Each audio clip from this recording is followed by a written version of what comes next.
Pozdravljeni. Pomanjkanju kadrov in nezadovoljstvu zaposlenih v Mariborskem javnem zavodu za zaščito in reševanje se zdaj pridružujejo še težave pri obnovi objekta. Zaposleni so nas s pismom in fotografijami opozorili na neučinkovito porabo proračunskega denarja pri prenovi zavoda. Po 3 letih adaptacije so se namreč na stavbi pokazale številne pomanjkljivosti, zato kaže, da bodo morali odprtje prestaviti. Med današnjim ogledom prostorov se tudi na lastne oči prepričamo. Ponekod odpada omet, na stenah so razpoke in plesen. Direktor pa za napake ni kriv izvajalec, temveč je krivda njihova. V tem primeru prihaja do napak, zato ker so mi to fazno gradili.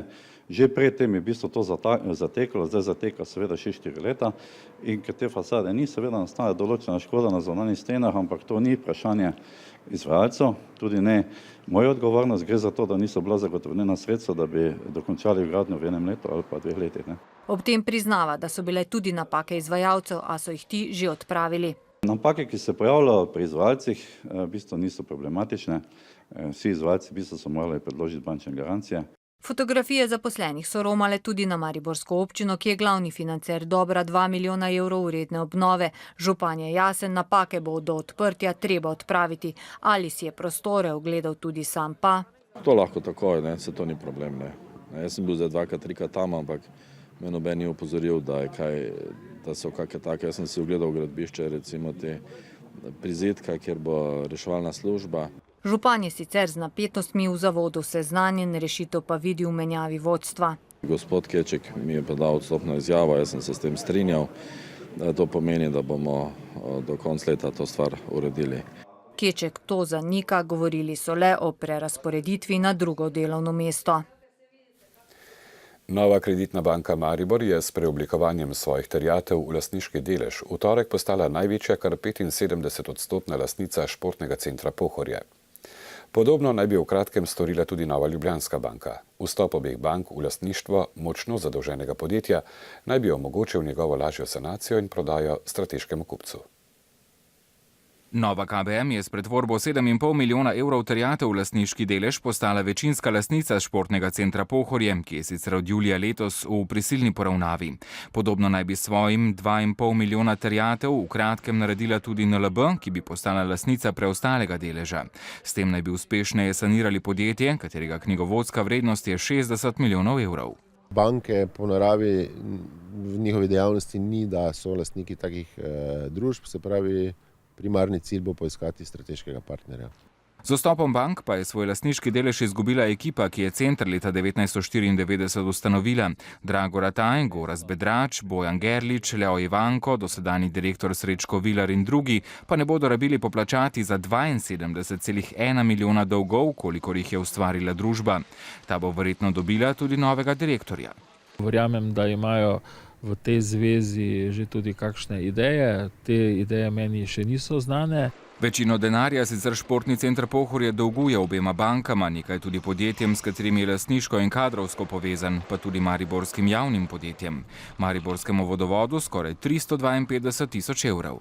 Naša želja je, da vkolikor še stopi Nova Ljubljanska banka, da bi mi tudi konvertirali terjatve v lastniški delež. Sicer pa naj bi družbo v rdeče številke pripeljala gospodarska kriza, zelene zime in preveč ambiciozno investiranje. A so z novimi prejemi, kot so cenejše sezonske smučarske vozovnice in cenejša ponudba, že zabeležili 10-odstotno rast prihodka. V holdingu slovenskih elektrarn pa prah dviga študija zunanjega strokovnjaka o racionalizaciji stroškov v skupini. Pokazala je, da v elektrarnah v primerjavi s podobnimi tujimi podjetji stroški naraščajo, da je družba neučinkovita in da naj bi bilo na področju obratovanja in vzdrževanja kar 2/3 zaposlenih preveč. V sindikatih se bojijo odpuščanja, zato so že oblikovali stavkovni odbor. Zaposleni v Dravskih elektrarnah se tako sprašujejo, kako je mogoče družbo, ki letno izpolnjuje vse poslovne načrte in ima dobiček, oceniti kot stroškovno najslabše učinkovito. Največji šok je bil to, daj, tekma je konec, toliko ljudi, 2/3 ljudi je preveč, konec leta jih bo toliko, naslednjo leto jih je pa praktično firme Dravske elektrarne ni več. Tudi direktor Dravskih elektrarn, ki sicer možnosti iskanja notranjih rezerv ne izključuje, je prepričan, da je študija nelogična in nenatančna. Mislim, da gre to za nek spodrsljaj izdelovalca študije in da bomo te stvari odpravili in takrat se bo pokazala popolnoma neka druga slika stroškovne učinkovitosti.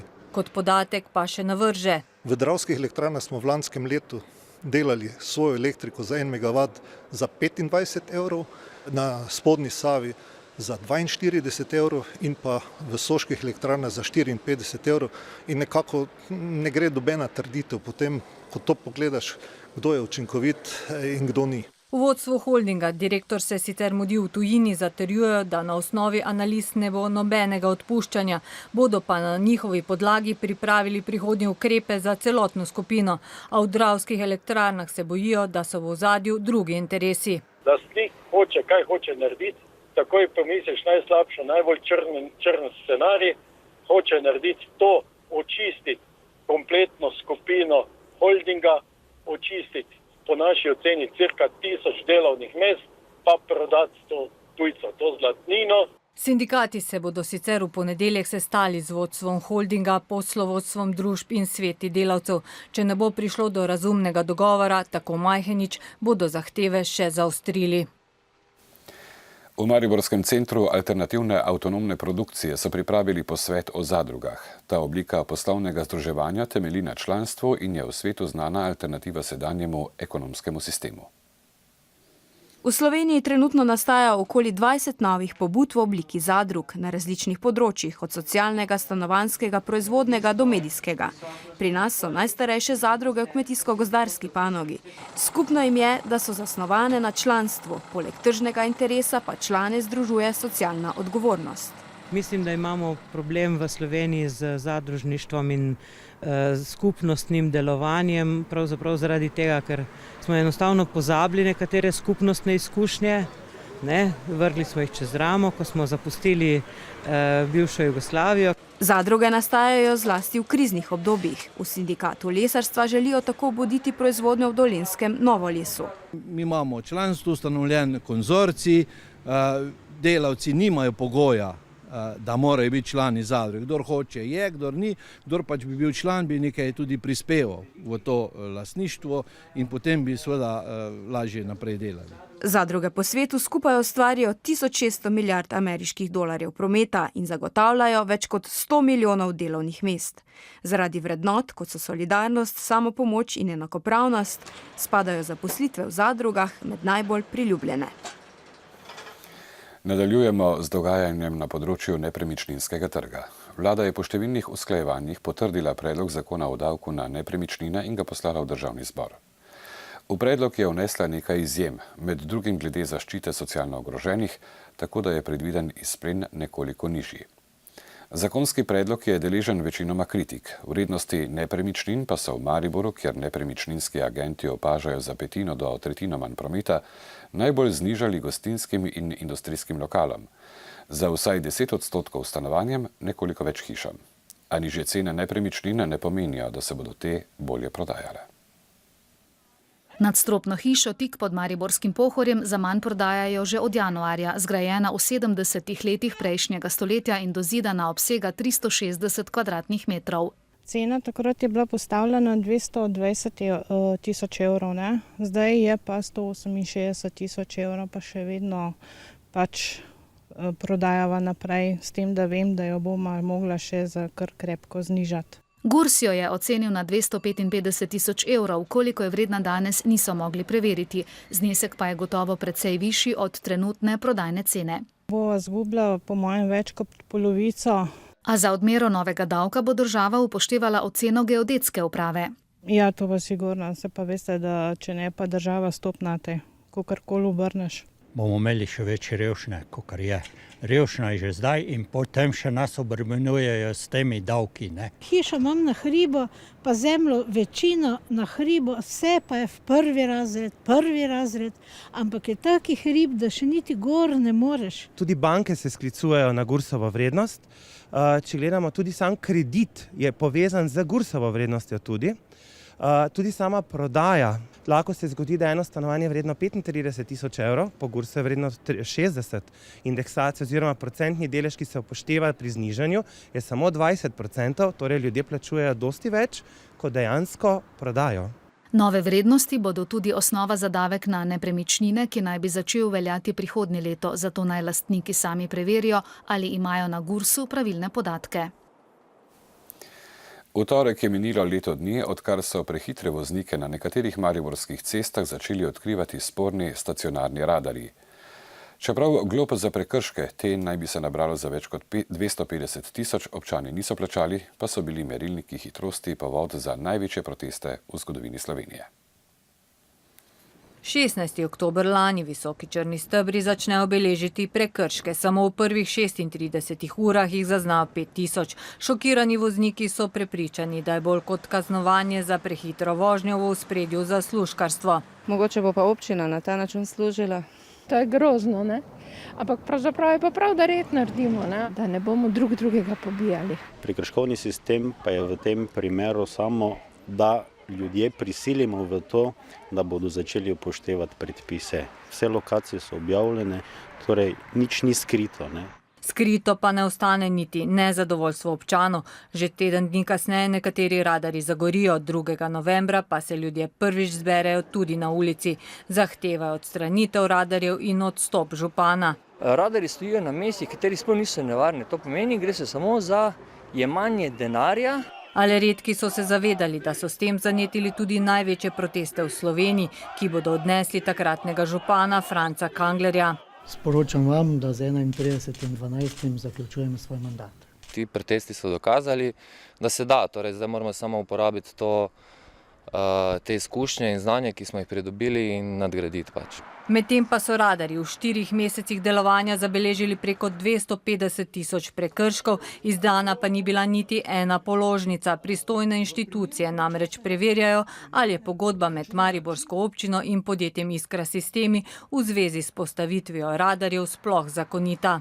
Ko aprila letos posle uradno prevzame vstajniški župan Andrej Fištravec, občanom obljubi, da bo radarje odklopil. Ker bo tožbo o ničnosti pogodbe tako ali tako sprožilo javno pravobranilstvo skupaj z protikorupcijsko komisijo. Iskra na to zagrozi s kar 762 milijonov evrov visoko tožbo, a se je pripravljena pogoditi za 7 milijonov. Občina s tem ne soglaša, novo izvoljeni župan celo zatrdi, da bo radarje dal odstraniti, če tega ne bo storila Iskra. Smo pa mi pač preko Nigrada sprožili postopek, da smo pisali v bistvu inšpekcijskim službam, da zdaj ti objekti ležijo pač v cestnem svetu, ne, in da ne izpolnjujejo svojih nalog. Da je bila pogodba sporna in izrazito v korist zasebnemu partnerju, marca letos ugotovi protikorupcijska komisija, ki mesec dni kasneje na ljubljansko sodišče vloži tožbo za ugotavljanje ničnosti pogodbe. Primer preiskuje tudi Nacionalni preiskovalni urad, izjav za zdaj ne daje. Sodišča pa sporočajo, da bi se lahko prva obravnava začela konec decembra. A občane pogled na še vedno stoječe radarje tudi po letu dni razburja. Jaz bi jih dol podaril. To je moje mnenje. Vem, da tisti dan, ko sem se peljala v službo zjutraj, ko sem to opazila, ko sem ugotovila zastoje, ljudje ne skoncentrirali, ko so gledali vsi, koliko piše na tem radarju, vam povem, vsak čas sem se bala, da se bo kaj zgodilo. Zakon je delajo dobro. Če bi pa še delali, bi bilo pa kritično. Mislim, da bi se ponovilo kaj takega, kot je bilo. Srednja biotehniška šola Ptuj praznuje 60 let delovanja. Poleg kmetijskih tehnikov tu v zadnjih letih izobražujejo še cvetličarje in okoljevarstvene tehnike. Srednjo biotehniško šolo obiskuje 230 dijakov na šolskem posestvu ob gradu Turnišče, kjer je bil v preteklosti sedež šole, zadnja 30 letja pa je to ptujski srednješolski center, se mladi zelo radi zadržujejo. Na tej šoli me navdušuje prav vse, najbolj pa praksa, ker prakso lahko imamo tukaj na Turnišču, kjer smo skupaj z konji, potem v delavnicah, pa tudi na Grajenščaku, kjer imamo sadovnjak in vinograd in potem tam tudi preživimo dosti časa. Tuji profesori so zelo v redu, praksa super, druženje, veselje, tako da super res. Veliko pozornosti namenjajo razvoju dopolnilnih dejavnosti na kmetijah. Poleg sušilnice sadja in žganje kuhe imajo od letos novo opremo za predelavo mesa. Tokrat so pripravili ocenjevanje salam. Upam, da bo več takih šol, ki pomagajo deco pa kmetijam, državanje kmetije, vinogradništva, mesarstva ali sploh vsega. No. Želimo usposobiti dijake za razvoj dopolnilnih dejavnosti, skratka na nek način jim približati podeželje, kmetijstvo kot neko novo zaposlitveno in razvojno priložnost. In nazadnje na področju kmetijstva in podeželja veliko možnosti tako za samozaposlitev kot za razvoj nekih novih vsebin v povezavi s turizmom. V zadnjih letih se v njihove programe vpiše okoli 80 dijakov letno, v najboljših letih so jih pisali več kot 100. V kmetijski tradiciji Spodnjega Podravja pa je za mlade s temi znanji še veliko razvojnih priložnosti. 15. oktober je Svetovni dan kmetic. V Sloveniji je tokrat praznik zaznamoval oslabljen ekonomski položaj kmetij, ki so ga najprej občutile prav ženske. Slovenske kmetice so pomemben člen podeželja, svojih številnih vlog se zavedajo. Poleg pridelave hrane skrbijo za dom in družino ter pomembno prispevajo k ohranjanju običajev in tradicije. Zdaj opozarjajo na vse slabši položaj žensk, mladih in starejših na kmetijah. Prej sem si lahko plačevala pokojnino, sedaj je vedno huje in vidim, da ne gre in sem prenehala in tam, da imam okrog 15 let delovne dobe, upam, da za teh 15 let nekaj bom dobila. Otroci, ko vidijo, koliko je tu odrekanj, koliko je dela na kmetijah, pravijo, da vprašanje, če bodo ostali v teh krajih in če bo tako naprej šlo, izgleda, da bo tudi izseljenost iz teh krajev. Finančne težave povzročijo negotovost, ljudje se umikajo v zasebnost, pogostejše je nasilje v družinah. V takih razmerah imajo društva, v katera se že desetletja vključujejo slovenske kmetice, zelo pomembno nalogo. Jaz mislim, da bi tukaj se mogle ženske zavedati, da so društva tista, kjer lahko rešiš oziroma se pogovarjaš o svojem problemu, tako ostane breme nekoliko manjše na tebi in mislim, da bi mogle tukaj spet odigrati društva tisto vlogo, ki so ga nekoč. Iz Zveze kmetic Slovenije še sporočajo, da si želijo, da bi bilo delo spet vrednota, da bi lahko čim več ljudi delalo in bilo za to dostojno plačano. Po njihovem mnenju bo to prineslo uspeh ne le v kmetijstvo, ampak tudi v družbo širše. V mariborskem zdravstvenem domu so začeli cepiti proti sezonski gripi, bolezen pa se pri nas začne množičneje pojavljati v drugi polovici decembra in januarja. Zdravstveni delavci ugotavljajo, da število ljudi, ki se odločijo za cepljenje, zadnja leta upada. V prvi uri so na Mariborskem zavodu za zdravstveno varstvo cepili okoli 150 ljudi. Prišli so predvsem upokojenci. To mi je zdravnik preporočal vsako leto zacepiti. Se mi zdi, da je to edino, kar lahko za sebe naredim in da je to pozitivno, če gremo v to. Jaz ne vem, ali bi mogel, ali pa sem toliko odporen, da me nič ni nikoli. Je prihajalo včasih več ljudi? Ja, smo že kar vrstah stali. Cepiti se je mogoče tudi pri osebnem zdravniku po predhodnem dogovoru. Zakaj pridete sem, ne greste k svojemu osebnemu zdravniku? Pa tu sem navajena, pa bliže imam. So danes tu začeli, pa sva se pelala mimo, pa boma to izkoristila. Gripa je lahko za kronične bolnike in starejše ljudi resna bolezen, zato jim zdravniki cepljenje priporočajo, pa ne le njim. Priporočamo cepljenje tudi osebam, ki dnevno prihajajo v stik z veliko ljudmi in so seveda bolj izpostavljeni oziroma so tudi tisti, če zbolijo, ki lahko okužijo druge ljudi. Med bolj izpostavljenimi so tudi zdravstveni delavci, ki se lahko cepijo brezplačno, a podatkov, koliko se jih pri nas dejansko cepi, ni. Združene države Amerike je približno 93% vseh zdravnikov cepljenih proti gripi. Se pravi, zavedajo se nevarnosti, ki jih lahko gripa prinese. A samo cepljenje še ne zagotavlja, da ne boste zboleli. Le bolezen naj bi potekala blažje in z manj zapleti. Gripe se je mogoče ubraniti s primernimi oblačili, pitjem tekočine, uživanjem sadja in zelenjave ter vsakodnevnim gibanjem in zračenjem stanovanja. V dobrih 20 minutah današnjega preglednika smo strnili pomembnejše dogajanje iztekajočega se tedna. Nasvidenje do prihodnje informativne oddaje.